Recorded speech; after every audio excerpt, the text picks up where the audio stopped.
हाँ जी बच्चे, अपना नैक्सट टॉपिक की आ मूविंग कोआइल गलवैनोमीटर। गलवैनोमीटर की हुंदा?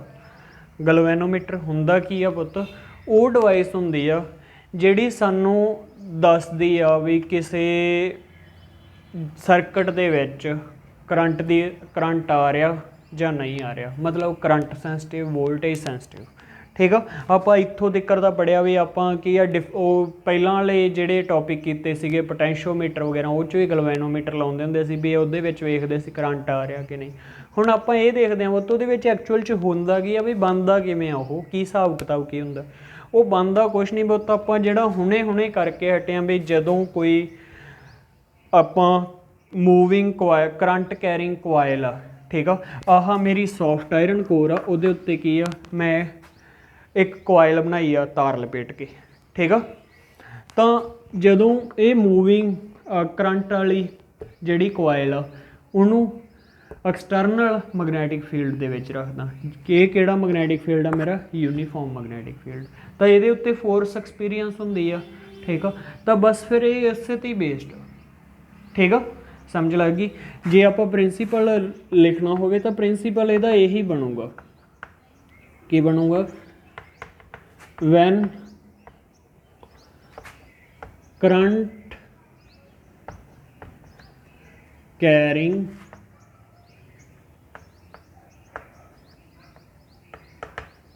coil placed in uniform magnetic field, then force experience on it, इस दे उत्ते की लगती आ, फोर्स लगती है, ठीक है। ਆਪਾਂ ਨੂੰ ਆ ਜਾਂਦਾ ਹੁੰਦਾ प्रिंसीपल तो हमेशा ही दिमाग ਦੇ ਵਿੱਚ ਰੱਖਣਾ ਪੈਂਦਾ ਹੁੰਦਾ, ठीक है। फिर कंस्ट्रक्शन, ਇਹਦੇ ਬਾਰੇ ਕੰਸਟਰਕਸ਼ਨ ਦੇ ਵਿੱਚ ਹੁੰਦਾ ਕੀ ਆ, ਮੇਨ ਤਾਂ ਸੈਟਅਪ ਆਪਣਾ ਇਹੀ ਆ, ਠੀਕ ਆ। ਇੱਕ ਕਰੰਟ ਕੈਰਿੰਗ ਕੋਆਇਲ ਆ, ਬਾਹਰ ਕੀ ਆ ਮੈਗਨੈਟਿਕ ਫੀਲਡ ਰੱਖਿਆ, ਤਾਂ ਇਹਦੇ ਉੱਤੇ ਫੋਰਸ ਲੱਗੂਗੀ ਜਿਹਦੇ ਕਰਕੇ ਘੁੰਮਣ ਲੱਗ ਜੂ, ਟਾਰਕ ਐਕਸਪੀਰੀਅੰਸ ਹੋਊਗੀ, ਹੈ ਨਾ, ਠੀਕ ਆ। ਆਪਾਂ ਹੁਣ ਲਾਸਟ ਟੌਪਿਕ ਟਾਰਕ ਵਾਲਾ ਪੜ੍ਹਿਆ, ਠੀਕ ਆ। ਬਸ ਇਹਦੇ ਵਿੱਚ ਫਰਕ ਕੀ ਆ, ਇਹਦੇ ਉੱਪਰ ਆਪਾਂ ਇੱਕ ਵਾਇਰ ਲਾਉਣੇ ਆ, ਫਾਸਫੋਰਸ ਬ੍ਰੋਜ਼ਨ ਵਾਇਰ, ठीक है। तो वो उपर पुता मिरर लग्या हुआ, मिरर बस आपको चैक करने वास्ते भी वो की आ घूम रही है कि घूमना बंद होगी। हुण जदों इनू करंट कैरिंग जदों आप कोआइल नूं इहदे विच रखदे हां तां की हुंदा, वो घूमण लग जाती है, घूमण लग जाती है। तो सीधा जिहा हिसाब सिंपल गल करदे हां, अपनी रस्सी लगी हुई आ, रस्सी दे विच वट आउणगे, वल आउणगे तो एक इहो जी स्टेज आउंदी हुंदी आ भी जिथे जाके अपना थल्लड़ी चीज़ घुमाउणा बंद कर दिंदी आ, वो च वट ही बाले आ जांदे आ, ठीक है। तो ये की है एक रीस्टोरिंग फोर्स पैदा हो जाती है भी जिहदे नाल वापस फिर दोबारा चलन लग जाती है, ठीक है, समझ लग गई।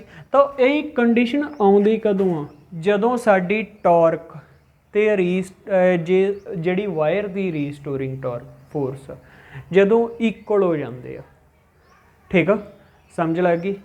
जदों ये दोवें इक्वल हो जाते हैं तो उदों ये कंडीशन आउंदी है, ठीक है।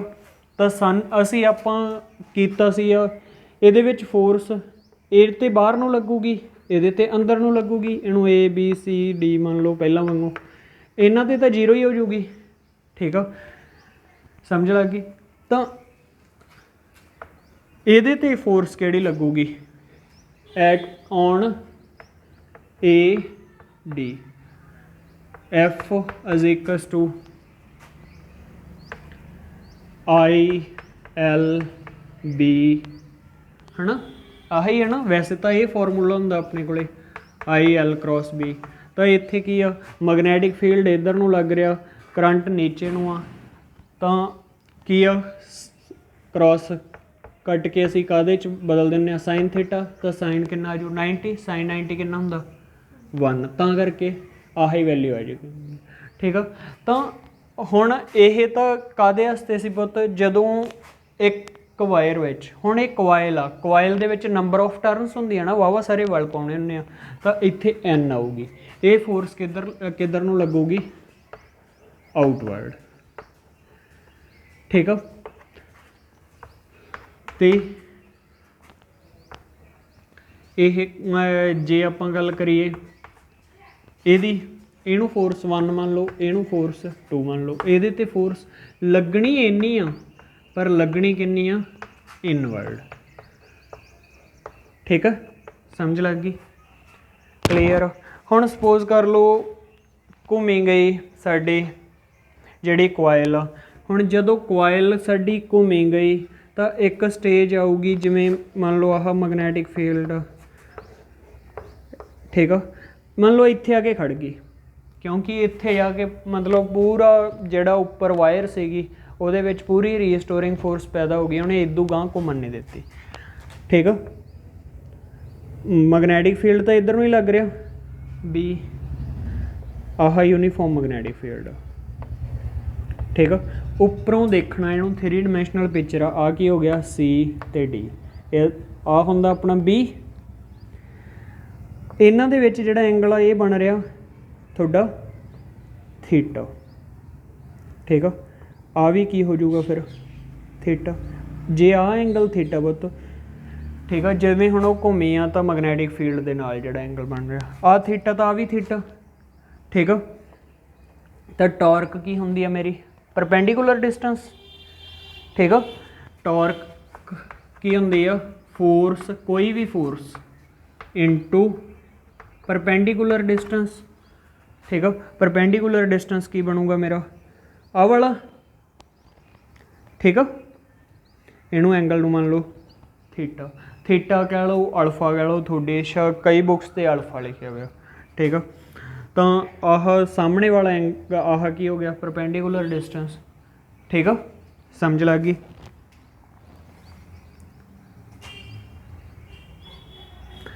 ਤੇ ਆਪਾਂ ਪਰਪੈਂਡੀਕੂਲਰ ਡਿਸਟੈਂਸ ਲੈਣਾ ਕਿਹੜਾ ਹੁੰਦਾ, ਮੈਗਨੈਟਿਕ ਫੀਲਡ ਦੇ ਵੱਲ ਨੂੰ। ਠੀਕ ਆ, ਆਹ ਵਾਲਾ, ਤਾਂ ਆਹ ਕੀ ਹੋ ਜੂਗਾ B ਆ, ਤਾਂ ਆਹ ਕੀ ਹੋ ਜੂ B cos ਥੀਟਾ। ਠੀਕ ਆ, ਸਿੱਧਾ ਜਿਹਾ ਹਿਸਾਬ ਥੀਟੇ ਵਾਲੇ ਪਾਸੇ ਜਿਵੇਂ ਅੱਗੇ ਕਰਦੇ ਹੁੰਦੇ cos ਥੀਟਾ, ਤਾਂ ਆਹ ਕੀ ਹੋ ਜਾਂਦਾ B cos ਥੀਟਾ।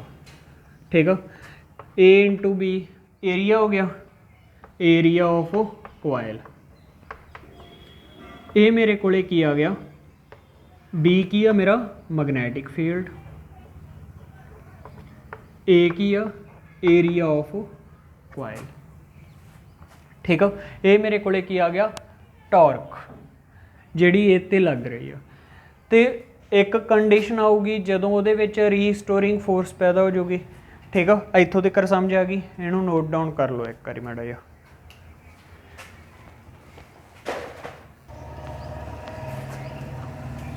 ਹਾਂਜੀ, ਕਰ ਲਿਆ ਨੋਟ ਡਾਊਨ।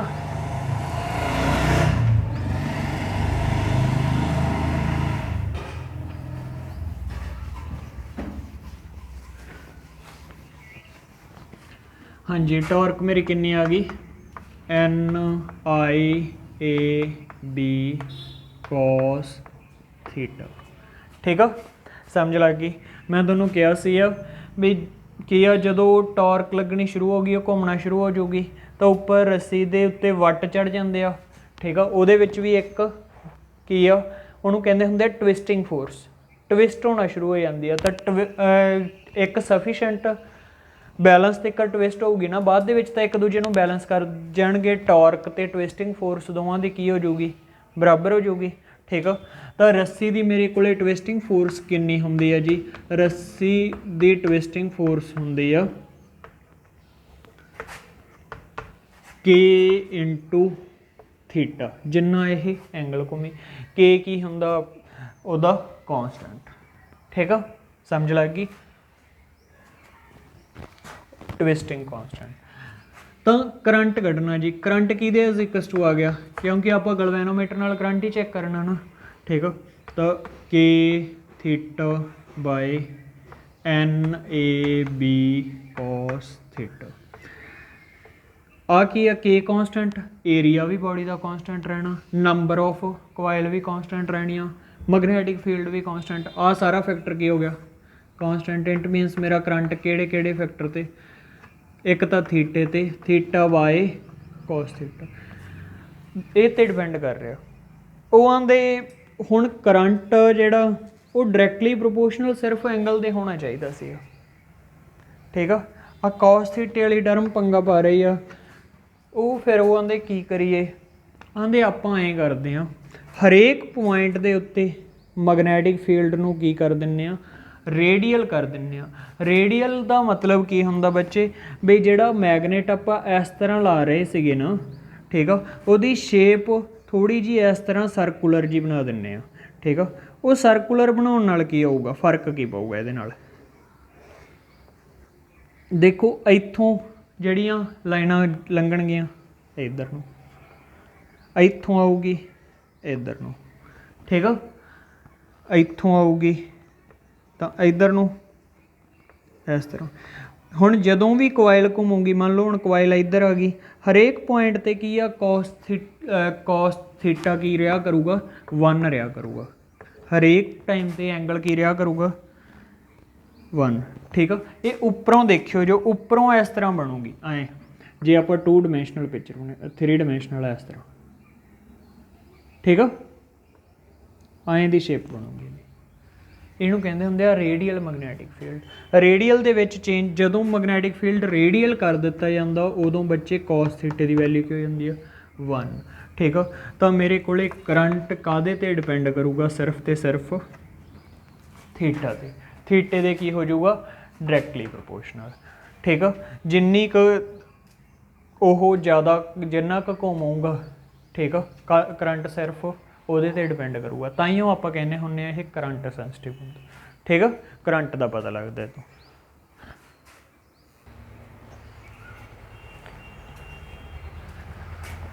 ਹਾਂਜੀ ਬੱਚੇ, ਕਰੰਟ ਕਿਹਦੇ ਇਕੁਅਲ ਆ ਗਿਆ, ਪ੍ਰਪੋਰਸ਼ਨਲ ਆਪਾਂ ਕੀਤਾ ਸੀ। ਪ੍ਰਪੋਰਸ਼ਨਲ ਕਾਂਸਟੈਂਟ ਕਿਹੜਾ ਸੀ, KNA ਤੇ B। ਹੁਣ ਇਹਨੂੰ ਇਸ ਤਰ੍ਹਾਂ ਵੀ ਲਿਖ ਸਕਦੇ ਆਪਾਂ, ਠੀਕ ਆ, ਕਰੰਟ ਦੀ ਵੈਲਿਊ ਨੂੰ, ਠੀਕ ਆ। ਫਿਰ ਨੈਕਸਟ ਟੌਪਿਕ ਆਉਂਦਾ ਹੁੰਦਾ ਬੱਚੇ ਇਹਦੀ sensitivity. Sensitivity of galvanometer. Sensitivity ਦਾ ਮਤਲਬ ਕੀ ਹੁੰਦਾ, ਆਪਾਂ ਕਹਿ ਦਿੰਦੇ ਹਾਂ ਨਾ ਵੀ ਆਹ ਤਾਂ ਬਾਹਲਾ ਸੈਂਸਿਟਿਵ ਆ, ਛੇਤੀ ਰੋ ਪੈਂਦਾ, ਹੈ ਨਾ, ਛੇਤੀ ਰੋ ਪੈਂਦਾ ਮਤਲਬ ਬਹੁਤ ਜਲਦੀ ਰਿਐਕਟ ਕਰ ਜਾਣਾ, ਬਹੁਤ ਜਲਦੀ। ਬਹੁਤ ਜਲਦੀ ਮੀਨਸ ਜੇ ਥੋੜ੍ਹੀ ਜਿਹੀ ਵੀ ਕਰੰਟ ਦੀ ਵੈਲਿਊ ਆ ਗਈ ਤਾਂ ਇਹਦੇ ਵਿੱਚ ਬਹੁਤ ਜ਼ਿਆਦਾ ਡਿਫਲੈਕਸ਼ਨ ਸ਼ੋ ਹੋ ਜਾਂਦੀ ਆ, ਠੀਕ ਆ। ਇਸੇ ਚੀਜ਼ ਨੂੰ ਬੋਲਿਆ ਜਾਂਦਾ ਇਹਦੀ ਸੈਂਸਿਟੀਵਿਟੀ, ਠੀਕ ਆ, ਸਮਝ ਲੱਗ ਗਈ। ਅਤੇ ਸੈਂਸਿਟੀਵਿਟੀ ਕੀ ਹੈ ਜੀ, ਆਪਾਂ ਇਹ ਸੈਂਸਿਟੀਵਿਟੀ ਕਰੰਟ ਦੇ ਟਰਮ ਦੇ ਵਿੱਚ ਵੀ ਕੱਢ ਸਕਦੇ ਹਾਂ, ਸੈਂਸਿਟੀਵਿਟੀ ਅਸੀਂ ਵੋਲਟੇਜ ਦੀ ਟਰਮ ਦੇ ਵਿੱਚ ਵੀ ਕੱਢ ਸਕਦੇ ਹਾਂ, ਠੀਕ ਆ। ਕਰੰਟ ਸੈਂਸਿਟੀਵਿਟੀ ਕੀ ਹੋਊਗੀ,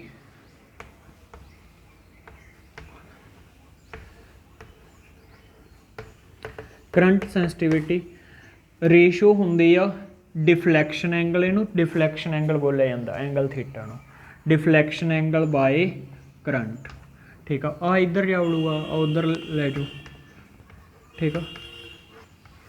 ਮਤਲਬ ਇਹਨਾਂ ਫੈਕਟਰਾਂ 'ਤੇ ਡਿਪੈਂਡ ਕਰੂਗੀ। ਜੇ ਅਸੀਂ ਜਾਂ ਤਾਂ B ਦੀ ਵੈਲਿਊ ਨੂੰ ਕੀ ਕਰ ਦਈਏ, ਵਧਾ ਦਈਏ, ਮੈਗਨੈਟਿਕ ਫੀਲਡ ਵਧਾ ਦਈਏ, ਸੈਂਸਿਟੀਵਿਟੀ ਵੱਧ ਜੂਗੀ, ਜਾਂ ਏਰੀਆ ਵਧਾ ਦਈਏ, ਜਾਂ ਨੰਬਰ ਆਫ ਟਰਨਸ ਵਧਾ ਦਈਏ, ਅਤੇ ਜਾਂ K ਦੀ ਵੈਲਿਊ ਨੂੰ ਲੈਸ ਕਰ ਦਈਏ। ਇਹਦੇ ਇਨਵਰਸਲੀ ਪ੍ਰਪੋਰਸ਼ਨਲ ਹੋ ਗਈ ਨਾ, ਠੀਕ ਆ। ਤਾਂ ਵਾਇਰ ਪੁੱਤ ਆ ਜਿਹੜੀ ਬਰੋਜ਼ਨ ਵਾਇਰ ਹੁੰਦੀ ਆ, ਇਹਦੀ K ਦੀ ਵੈਲਿਊ ਘੱਟ ਹੁੰਦੀ ਆ, ਤਾਂ ਕਰਕੇ ਕੀ ਆ, ਸੈਂਸਿਟੀਵਿਟੀ ਵਾਸਤੇ ਅਸੀਂ ਇਹ ਯੂਜ਼ ਕਰ ਸਕਦੇ ਹਾਂ, ਠੀਕ ਆ।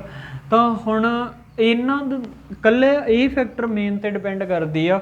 ਜੇ ਆਪਾਂ ਪੁੱਤ ਨੰਬਰ ਆਫ ਟਰਨਸ ਵਧਾਤੀਆਂ, ਠੀਕ ਆ, ਨੰਬਰ ਆਫ ਟਰਨਸ ਵਧਾਤੀਆਂ, ਉਹਦੇ ਵਿੱਚ ਦੀ ਕਰੰਟ ਪਾਸ ਹੋਣਾ ਤਾਂ ਹੀਟ ਵੀ ਹੋਊਗਾ, ਹੀਟ ਹੋਊਗਾ ਤਾਂ ਉੱਥੇ ਹੀਟਿੰਗ ਇਫੈਕਟ ਕਰਕੇ ਕੀ ਆ, ਪ੍ਰੋਬਲਮ ਕ੍ਰੀਏਟ ਹੋ ਜਾਊਗੀ।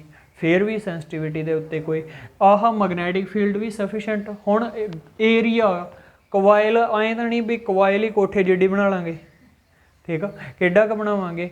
ਹੁਣ ਗਲਵੈਨੋਮੀਟਰ ਜੇ ਸੱਚੀ 'ਚ ਵੇਖਿਆ ਹੋਵੇ ਤਾਂ ਏਡਾ ਕੁ ਡੱਬਾ ਜਿਹਾ ਹੀ ਹੁੰਦਾ, ਠੀਕ ਆ, ਉਹਦੇ ਵਿੱਚ ਹੀ ਸਾਰਾ ਕੁਛ ਹੀ ਹੁੰਦਾ, ਠੀਕ ਆ। ਇਹਨਾਂ ਦੀ ਵੈਲਿਊ ਨੂੰ ਇੱਕ ਲਿਮਿਟ ਤੱਕ ਚੇਂਜ ਕਰ ਸਕਦੇ ਹਾਂ, ਪਰ ਇਹਦੇ ਵਿੱਚ ਖਾਸ ਇਹੀ ਵਾਇਰ ਯੂਜ਼ ਕਰ ਲਈਏ ਤਾਂ ਸੈਂਸਿਟੀਵਿਟੀ ਜ਼ਿਆਦਾ ਆ ਜਾਂਦੀ ਹੈ, ਠੀਕ ਆ ਜੀ, ਸਮਝ ਆ ਗਈ, ਓਕੇ ਬੱਚੇ।